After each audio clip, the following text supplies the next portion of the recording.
Re-rescue eh.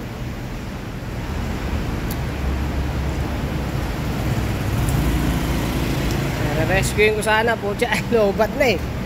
Taragis yan.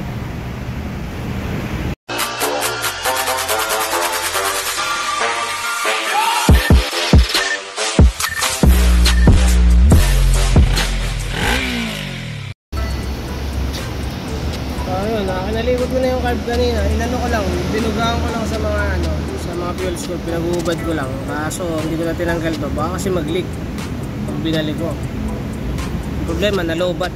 Sinubukan kong ikajut-kajut doon sa rampa, putik hirap. Hindi na sumindi. Light ace. Oo nga eh. So gana, buti pinayagan ako security dito, magbakalas. Puking talaga. Ayun, nakatapos kami ng 11:30 na. Uwi na tayo. Putik talaga. Ito na, putik. Nadala din dito.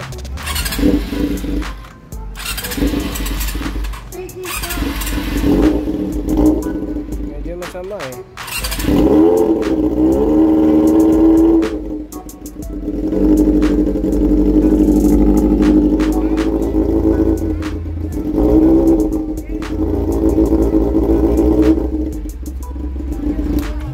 Nilinisan ko lang ng ng pilot jet, spray lang para madala lang dito kasi kaysa isang pa namin.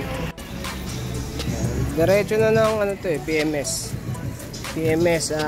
periodic maintenance o preventive maintenance. Isa lang naman yun, ang purpose lang naman maiwasan yung corrective. I-prevent natin, bali ko, check na lang. Sin lang yan, na-check ko na eh. Malinaw pa eh. Linis eh. Hindi pa tayo change oil. Mga leak, wala naman masyadong leak. Kailangan leak eh. Ito, nadagdagan lang.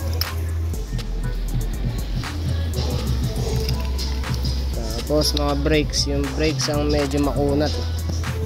Kaya tupag yung mga brakes. Unahin ko lang muna to, yung carb. Tapos yung battery nya nasa tropa, naiwan sa kotse. Kukunin ko na lang yun kasi i-charge kasi sa akin to eh.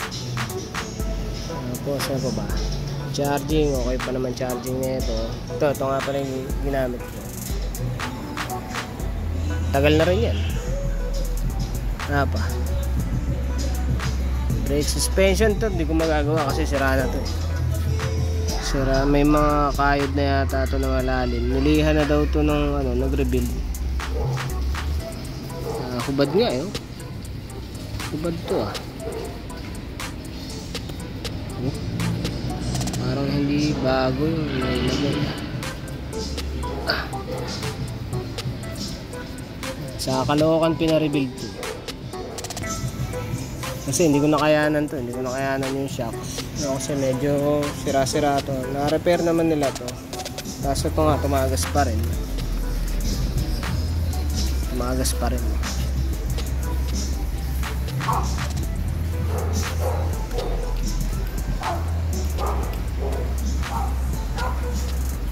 Brake pads. Kapal pa eh. Unahin ko lang muna yung carb. So ito luwag eh. Kaya pala may mga basa-basa kanina dyan. Ito medyo masikip pa. Ito maluwag na. Ganyan talaga pag na-i-stock eh. So mga lilinisan lang. Tapos kinuha na ko na ng mga mga parameters o ng specs para meron akong basis. Kasi mahirap pagka wala tayong time basis. Yan, nililista ko yung mga ganun. Ultimo yung size ng spring. Napakita ko nga para magka-idea kayo. Baka sabihin nyo, baka may mainggit na naman dito sa mga ginagawa ko. Okay lang naman. At least may umiidolo sa akin, di ba? Idol nila ako. Sapain ko pa itong mga to. Yan, wala dyan. Yan. Yan, merong PMS. Ano ko yan? Sulat ko yan. August 10, 2024. Yan yung mga yung mga nakalagay sa kanya. Yung springs. Yan yung sukat, actual size yan. Yung slider holes. Lagay ko rin yun. Jet needle, subnaman, label. Nagkabugan, pin, rig.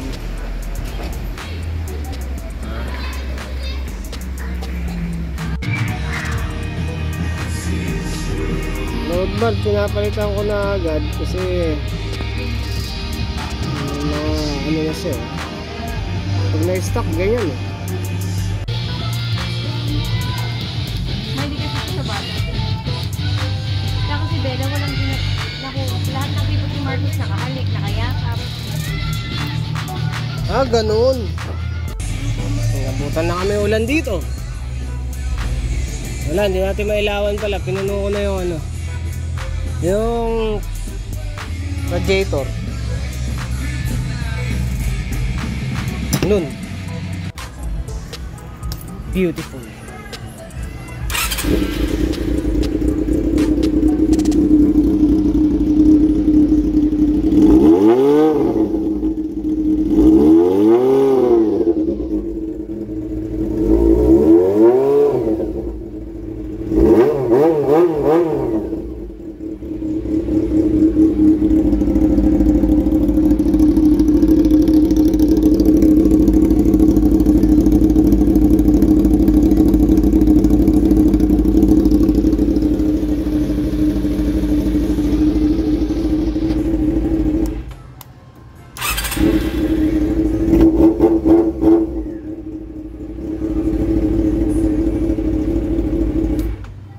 Beautiful.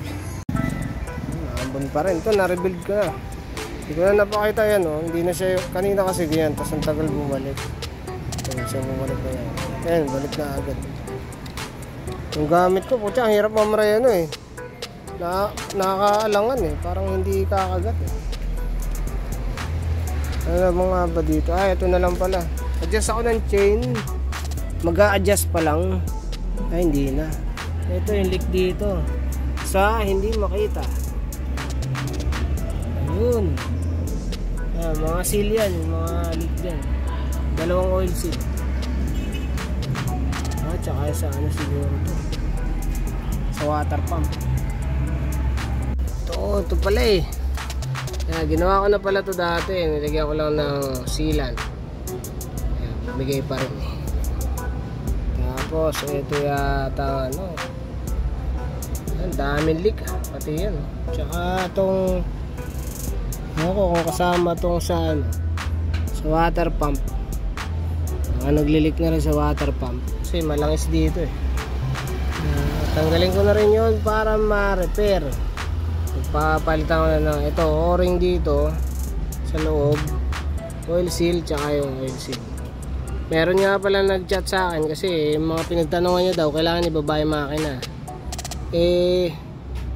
Kung wala namang issue sa makina sungkitin na lang to. Sirahin na lang to dito, tapos palitan na lang ng oil seal na walang leeg. Ayan, talagang i-commit nyo lang, sisirahin nyo talaga yan. Kailangan buo loob nyo dyan, tsaka huwag nyo tatamaan yung bearing. Pamalit natin, bago naman to eh. Bagong mga oil seal. Alright, yung size Hans, bago, hanep. Ito naman goodies na, pwede na kunin. Tapon natin yung mga yan.